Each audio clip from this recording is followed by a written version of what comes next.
Hi, welcome back to a brand new video of the Targeted Individual Program, Targeted Individual Experience. Just took my daughter to the Boys and Girls. Her mother didn't take her early this morning, and I got here pretty late because I thought I had given Ethan the keys, but the key was in my pocket. I didn't realize that until I got here. I said my memory was playing tricks on me because I gave him the keys on Monday, and I guess I might have took the keys back yesterday. When I thought I gave it to him, I said to him, I'll leave him the keys.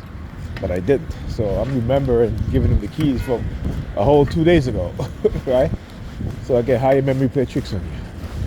Anyhow, I was watching a video. This is a video in the UK. And again, when you look at, particularly, this is dealing with black people, my people, right? So if you're a TI, you don't want to hear this, and you're non-black, that's fine. you can turn off the video or watch something else.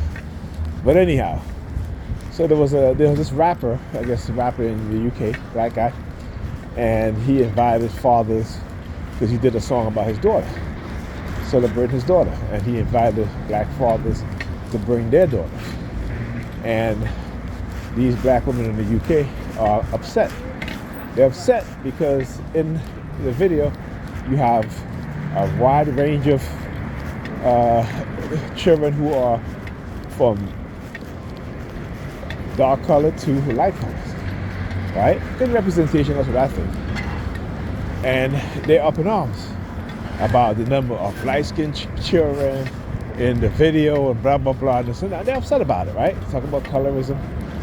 But again, I want you to understand the mindset created within black women, not just in America. It's the same way here, America and UK, right? The two English-speaking countries, right? And the facts are, black women celebrate and practice colorism more than any other group of women. Black women in America and the UK have more children with other groups of men than black men have children with other groups of women. Okay? And again, that is a fact. But they will ignore this, right? Because, you see, we can't say that they are our women. Because they'll say to us, I'm my own person, you don't own me, and this and that.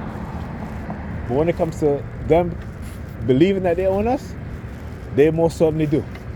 And that we have to only choose them while they choose other men, right? Because we are their fallback guy. We are their fallback guy, right? When they're done having, or when these other men are finished having their way with them, then they come back and say, here I am, take me back, right? This is their mindset. Again, if you don't understand how they're being conditioned, you're just going to get frustrated with our people. You know what I'm saying? If you're a black man, you're going to be frustrated, right? Understand how women are being manipulated by white society, by white supremacists. Okay, the fact that these women are upset because there's a few children that are so-called biracial, but they're black,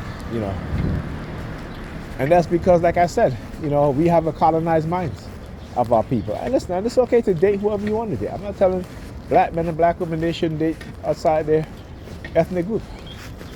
What I always say is that make sure that when you are dating a person outside your ethnic group, that is based off of a genuine likeness, not a fetish, right? Not because they've never been with a black man or a black woman, right? And not because their fathers, if it's a white man, that their fathers telling them that, well, son, you're not a man unless you sleep with a dumb black woman, okay? You want to be a man, you got to have you some chocolate. Because that's what white fathers tell their male children. So black women have to understand that reality, okay? And have to be very careful, right? And the fact that white men understand and know their position in this society, and in Western society, and they use the fact that, yes, they are better off financially than black men, right? To come in and say, hey, you know what? And they make it into a game to see which one can take a black man, woman from him. That's another reality that black women need to understand. But some black women don't care, even when they know that. Like I said, I had a black woman in my Facebook post that I made about being fetishized, and she was like, we don't care. And I'm like, what do you mean we? Are you speaking for yourself, or are you speaking for every black woman? She literally said, we don't care if white men fetishize us in the bedroom. Right? Because again, they don't even understand the deep, destructive psychological impact that it has. So date whoever you want to date, but make sure that these people are not fetishizing you as a black man, as a black woman.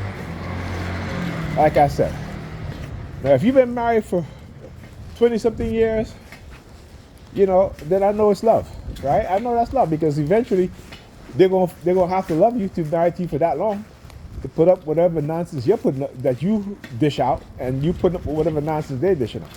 All I'm just saying is be careful, understand the truth, right? and know the facts. So when black women say these things, my brothers, ignore them, right? Because again, they claim ownership of us, but they don't belong to us. See, white women belong to white men. I'm not saying in terms of like having an ownership statement. That's what I'm talking about. What I'm saying is that most white women, majority of white women, date and marry white men. Right? Most ethnic group of people are loyal to their ethnic group of people. Just as most black men and women date black men and women. All right? I understand that. I know that because that's factual. So I have no delusion of the reality. But what is being done is that with black women when they date white men, it's sensationalized. It's celebrated. Go ahead, girl, you got that white man. I know he got that money, right? And when a black man who these black women don't want to give a chance when he's in college, he's an athlete, but he might be a cornball, like as they claim. You know, he might not be wearing his pants sagging below his ass. You know, wearing a whole bunch of jewelry. You know what I'm saying? Tending to his studies, to his books. They don't like that shit. Even when they meet a well-rounded guy, meaning a guy that has a little, you know, he's a little book smart, he's a little street smart, but he don't dress with his pants below his ass. They don't like that. All right, here's something, again, I'm gonna keep repeating this, I'm gonna keep saying this.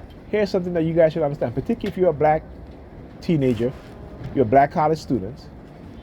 Be aware of these black women college students. They are sleeping with men who are bisexual because they are attracted to feminine men, and feminine men who are bisexual, right? They don't want masculine men. Again, this is what's happening on HBCU campuses all across the country. These young black women are sleeping with men who are bisexual, and they know it. Okay, go Google it. There's studies on these things. Okay, which put them more at risk for catching STDs, also as well as HIV, right? And they're choosing to do that. So again, like I said, we have to understand how women are conditioned, how they're conditioned to not respect masculine male authority, particularly from a black person, and to accept white or any other masculine authority from any other ethnic group of men except their own. And that's a recipe for disaster, right? And then they want to chastise some black men because they had kids with other, and again, these rappers, and again, these black women, you have to understand how these men are being conditioned, okay?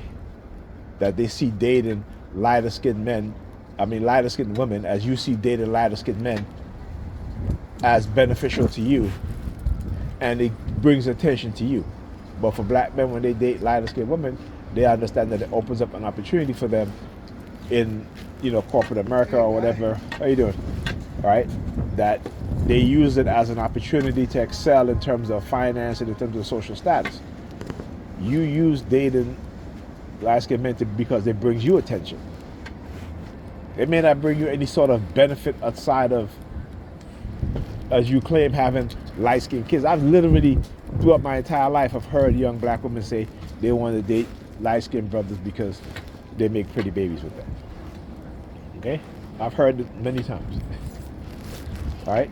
When your own woman say in front of you that they would rather that they date light-skinned men because they want pretty babies. So I've heard that growing up. All right? See, they don't think about the psychological damage they do to black men, black women. They don't. They don't, because they've been conditioned to be all about themselves, to be selfish, to be self-centered in a lot of ways that don't benefit them. You know. And then she said something about what she said. She said something about black women are the savior in the black community. I'm like, how are you the savior in the black community? You go look at the statistics in the UK, the statistics here in America, right? Most black children are raised in single parents' homes. They're failing in school, right? They're failing in school. Single black mothers produce children that have the worst outcomes in terms of single household, right? So not single. When I say single parents, I don't mean single in terms of they're not dating or anything like that. I mean when there's no father in the household, right? You look at all the statistics, including white kids also, who are raised in household where the mother is the head of the household and no man, right? But here's the difference. Most white people are married, are cohabitating. Okay? Whereas most black people are not. You know what I'm saying? That's the difference. And even though black fathers are involved in their children's life more than any other group of men, okay, it makes a difference when they're inside the home as opposed to living outside the home. But here's one thing that they don't tell you, that you never hear the liberal media talk about, is the fact that, again, when children live in a household where the father's the head of the household, where there's no mother in the house, guess what? Those children have the same outcomes as if they were living in the home with both parents, both biological parents. So why the media don't tell you this? Why they keep pushing this? You need to support single household mothers and whatever, because they know that the majority of children who are being raised in household where the mother's the head of household and she's the only one in the house are black women. And you're so dumb, you're too ignorant, I should say, to understand and recognize what's being done. And this is my point. Black women don't want to understand what is being done to them and to their men and to their communities. They're not. So they're not the savior of the black communities. White liberals tell you that you are the backbone of the black community, but they don't tell the Italian communities that the Italian women are the backbone of the Italian community. They don't tell the Caucasian women that they're the backbone of the white community. They don't tell the Arab women that they're the backbone of the Arab community, right? It is the men who is the backbone of the black community. The women are the backbone of the family. The women are the glue that holds the family together. So they flipped it around in our community, right? They literally flipped it on its head in our community and in our household. And we have yet to understand that. And like I said, our women today are more materialistic than any time else. Again, black women have the highest debt. Not only college debt, but in terms of consumerism, in terms of consumer products. Black women would take out loans, thousands of dollars in loans to buy a Birkin bag, or to buy a Gucci bag, or to buy a red bottom. They will literally take out loans. This is why they are the biggest buyers of luxury items, more so than wealthy people. All right, or middle income people. Black women who are poor, the working class, are the number one buyers of luxury items. So tell me, how are they the backbone of the black community? Right? Yeah, black women, y'all need to open your eyes and understand the war that's happening against your men, and the reason why we as black men can't really get ahead the way that we should be able to in this country is because of the very same men that you look up to, because you see them as your savior, because the image of your savior, Jesus Christ, looks like them. So when you look at them, it reminds you of Jesus Christ. That is some deep brainwashing that you need to understand what's happening. All right, talk to you guys in this video.